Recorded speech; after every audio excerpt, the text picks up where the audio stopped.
எமது யாழ்ப்பாணம் இந்து கல்லூரிக்கு இன்று 23ஆம் தேதி மாலை 3:10 அளவில் முன்னாள் குடியரசுத் தலைவர் மாண்புமிகு டாக்டர் APJ அப்துல் கலாம் அவர்கள் நமது பிரார்த்தனை மண்டபத்திற்கு வருகை தந்தார்.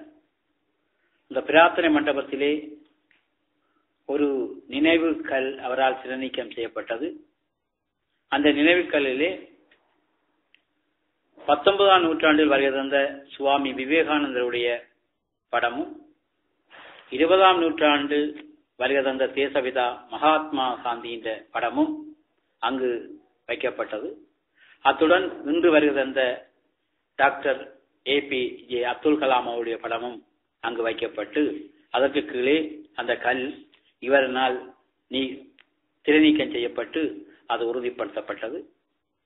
அப்பொழுது அந்த மண்டபத்திலே இருந்து அப்துல் கலாம் அவர்கள் 2 வார்த்தைகளை மட்டும் சொன்னார். இந்த கல்லூரி மிகவும் பழமையானது. இந்த கல்லூரி கற்றவர்கள் ஒன்றும் சிறப்புடன் வாழ்வார்கள் என்ற ஒரு வசனத்தை கூறி முடித்து அங்கிருந்து வெளியேறி எங்களுடைய யாழ்ப்பாணம் இந்து கல்லூரியினுடைய குமாரசாமி மண்டபத்திற்கு 3:30 அளவில் வருகை தந்தார். அங்கு வருகை தந்த போது அவர்களை வரவேற்று தமிழ் பாரம்பரிய இன்னியம் வாசிக்கப்பட்டு பின் குமாரசாமி மண்டபத்திற்குள்ளே 1000க்கு மேற்பட்ட மாணவர்களும் ஆசிரியர்களும் கல்வி திணைக்கள உத்தியோகத்தர்களும் பழைய மாணவர்களும் ஒன்று கூடி அங்கு பெரும் வரவேற்பு அளிக்கப்பட்டது. ஆரம்பத்தில் குத்து விளக்கு ஏற்றப்பட்டு பின்னர் மேடையிலே அங்கு அவர்கள் அமரப்பட்டார்கள். அந்த மேடையிலே விஞ்ஞான ஆராய்ச்சி அமைச்சர் திஸ்ஸ விதாரண அவர்களும் பாராளுமன்ற உறுப்பினர் AHM அஸ்வர் அவர்களும் இந்திய தூதுவர் அசோக் காந்தா அவர்களும் துணை தூதுவர் மகாலிங்கம் அவர்களும் எங்களுடைய வடபகுதி ஆளுநர் மேஜர் ஜெனரல் சந்திரஸ்ரீ அவர்களும் வடமாகாண ஆளுநர் செயலாளர் இளங்கோன் அவர்களும் அங்கு மேடையிலே அதிபர் சகிதம் வீட்டிருந்தார்கள். முதல் வரவேற்புரையினை வடமாகாண ஆளுநர் செயலாளர் இளங்கோன் அவர்கள் நிகழ்த்தி வைக்க, அதனைத் தொடர்ந்து எமது இன்றைய ஒரு வரலாற்று நாயகனுக்கு யாழ் இந்து கல்லூரியின் சார்பாக ஒரு கேடயமும் பொன்னாடையும் வழங்கப்பட்டு அதிபரினால் வழங்கப்பட்டு சிறப்பாக அது அமைந்திருந்தது. அதனைத் தொடர்ந்து பழைய மாணவர்கள் சங்கத்தின் சார்பாக திரு கைலாயபிள்ளை அவர்களும் திரு நீலகண்டன் அவர்களும் இணைந்து டாக்டர் அப்துல் கலாம் அவர்களுக்கு பொன்னாடை போர்த்தி மலர் மாலை அணிவித்து ஒரு பட்டயமும் அவர்களுக்கு வழங்கப்பட்டது. அதனைத் தொடர்ந்து அந்த நமது மாணவர்களுக்கான பேச்சு கலந்துரையாடல் டாக்டர் அப்துல் கலாம் அவர்களினால் வழங்கப்பட்டது. அந்த கலந்துரையாடல் ஏறத்தாழ 1 மணித்தியாலம் அளவில் இடம்பெற்றன. மாணவர்களுடன் இணைந்து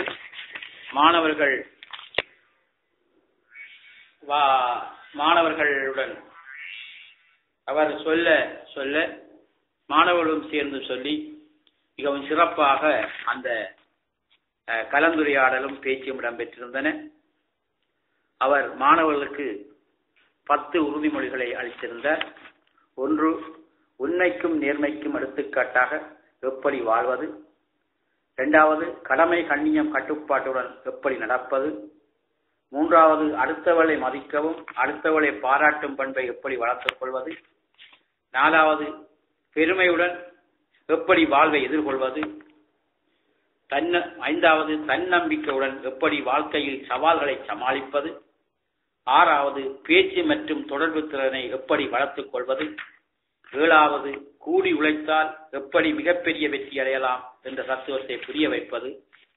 8வது, கற்பனை திறனுடன் கூடிய தலைமை பண்பை எப்படி வளர்த்துக் கொள்வது என்ற தனித்தன்மையை கற்றுத் தருவது. 9வது கோபத்தையும் சோம்பலையும் சுயநல நோக்கையும் வெறுத்தால் எப்படி நாம் எல்லோராலும் விருப்பப்படுவோம் மதிக்கப்படுவோம் என்ற சிறப்பியல்களை கற்றுக் கொடுத்தல். 10வது நீ எனக்கு எதை கொடுப்பாய் என்ற எண்ணத்தை மாற்றி என்னால் எதையும் கொடுக்க முடியும் என்ற எண்ணத்தை மாணவர்கள் மற்றும் இளைஞர்கள் மனதில் விதைத்து அந்த நல்ல குணத்தை வளர்த்தல் என்று இந்த 10 அடிப்படை தத்துவங்களை கொடுத்து மாணவர்களுடன் ஒன்றிணைந்து ஒரு சிறந்த ஒரு சொற்பொழிவை சிறந்த ஒரு கருத்துரையினை இந்து கல்லூரியின் வரலாற்றில் ஒரு மிக முக்கியமான நிகழ்வை இங்கு நிகழ்த்தி சென்றார். அத்துடன் இந்த மாணவர்களுக்காக அவருடைய கையால் எமது இந்து கல்லூரியின் நூலியத்திற்கு கையெழுத்து செய்யும்படி ஒரு தொகுதி புத்தகங்களையும் அதிபராகி என்னிடம் கையளித்தார்கள். அந்த தொகுதி புத்தகங்களை நாங்கள் பார்க்கக்கூடியதாக இருக்கிறது. கையளித்தார்கள். அதனைத் தொடர்ந்து அவர் எங்களுடைய புத்தகத்திலே எங்களுடைய லோக் புக் என்று சொல்வார்கள், சம்பவ திரட்டு புத்தகம், அந்த சம்பவ திரட்டு புத்தகத்திலும் எனது பதிவை இங்கு தந்திருந்தார். பதிவை இங்கு தந்திருக்கின்றார். தான் இந்த பாடசாலைக்கு விசிட் பண்ணதை நினைவு கொண்டு ஒரு பதிவையும் இங்கு தந்திருக்கிறார். பின்பு அவருடைய பேச்சுடன் அதிபரின் நன்றியுடையுடன் அந்த கூட்டம் இறுதி நிறைவேறியது. பல்லாயிரக்கணக்கான மக்கள், பல்லாயிரக்கணக்கான மாணவர்கள் மிகவும் நெருக்கடிக்கு மத்தியிலும் அந்த மண்டபத்திலே அவர்களை பார்ப்பதற்கும் அவருடைய சொற்பொழிவை கேட்பதற்கும் அவருடைய சிந்தனையை அறிந்து கொள்வதற்கும் வழிவகுத்தது. 6 மாணவர்கள் அவருடன் கேள்விகள் கேட்டார்கள்.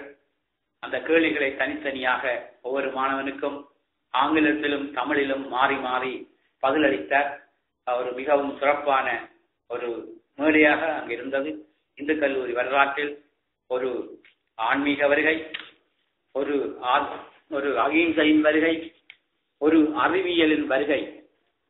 அதாவது 19ஆம் நூற்றாண்டில் சுவாமி விவேகானந்தர் ஒரு ஆன்மீகத்தின் வருகையாகவும், 20ஆம் நூற்றாண்டில் தேசபிதா மகாத்மா காந்தி ஒரு அகிம்சையின் வருகையாகவும், 21ஆம் நூற்றாண்டு டாக்டர் APJ அப்துல் கலாம் அறிவியலின் வருகையாகவும் நமது கல்லூரி வரலாற்றில் பதியப்பட்டிருக்கின்றது என்பதை மகிழ்ச்சியுடன் அறிய தெரிவித்தேன். நன்றி.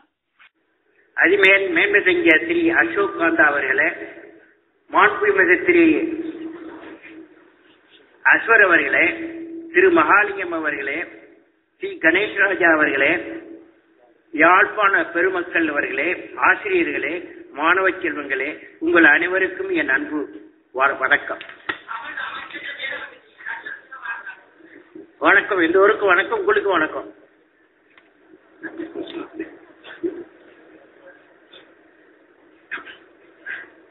நண்பர்களே, யாழ் இந்து கல்லூரியில் வந்து நூற்றுக்கணக்கான மாணவர்களை சந்தித்து உரையாட கிடைத்த வாய்ப்புக்கு நான் மிக்க மகிழ்ச்சி அடைகிறேன். 1890 தொடங்கி இன்றைக்கு 122 ஆண்டுகளாக பல்லாயிரக்கணக்கான மாணவர்களை உருவாக்கிய மிக பழம்பெருமை படைத்ததுதான் இந்த இந்து கல்லூரி. அப்படிப்பட்ட நீண்ட நெடிய பாரம்பரியம் கொண்ட உங்கள் கல்லூரி 121 ஆண்டுகள் கல்விப்பணி செய்துள்ள ஒரு கல்லூரியில் இருக்கும்போது அதன் பெருமை என்ன, அதன் பெருமை என்ன என்று நினைத்து பார்த்தேன். நினைக்க நம் பால்வெளியில், அதாவது மில்கிவே, நம் பால்வெளியில் நடக்கும் ஒரு அருமையான நிகழ்ச்சியை பற்றி சொல்ல விரும்புகிறேன். நண்பர்களே, உங்களுக்கு எல்லோருக்கும் தெரியும், பூமி தன்னைத்தானே சுற்ற 24 மணி நேரமாகும்.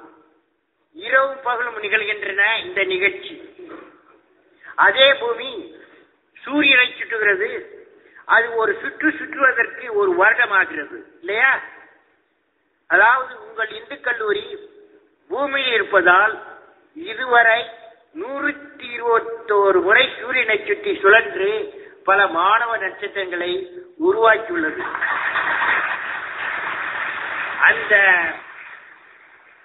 அந்த மிகப்பெரிய கல்விப்பணிக்கு உங்கள் எல்லோருக்கும் என் வாழ்த்துக்கள்.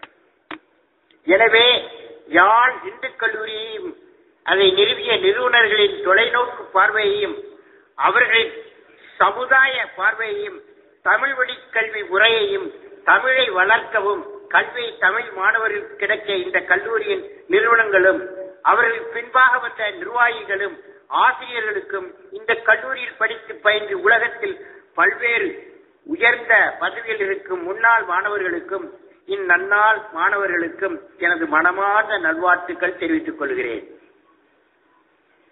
நண்பர்களே, எழுச்சி பெற்ற மனங்களை பார்க்கிறேன், உங்கள் உற்சாகத்தை பார்க்கிறேன். நீங்கள் எல்லோரும் வெற்றியடைய வளமான வாழ்வு பெற ஒரு சிறு கவிதை மூலம் என் கருத்தை உங்களுடன் பகிர்ந்து கொள்ள விரும்புகிறேன். அந்த கவிதையின் தலைப்பு வாழ்வில் நான் பறந்து கொண்டே இருப்பேன். தலைப்பு என்ன? வாழ்வில் நீங்க உட்கார்ந்து சொல்றாங்க பாப்போம். வாழ்வில் நான் பறந்து கொண்டே இருப்பேன் என்பதாகும். இதை எல்லோரும் என்னுடன் சேர்ந்து சொல்கிறீர்களா? சொல்றீங்களா? Yes? Yes or no? I am born with potential. I am born with potential.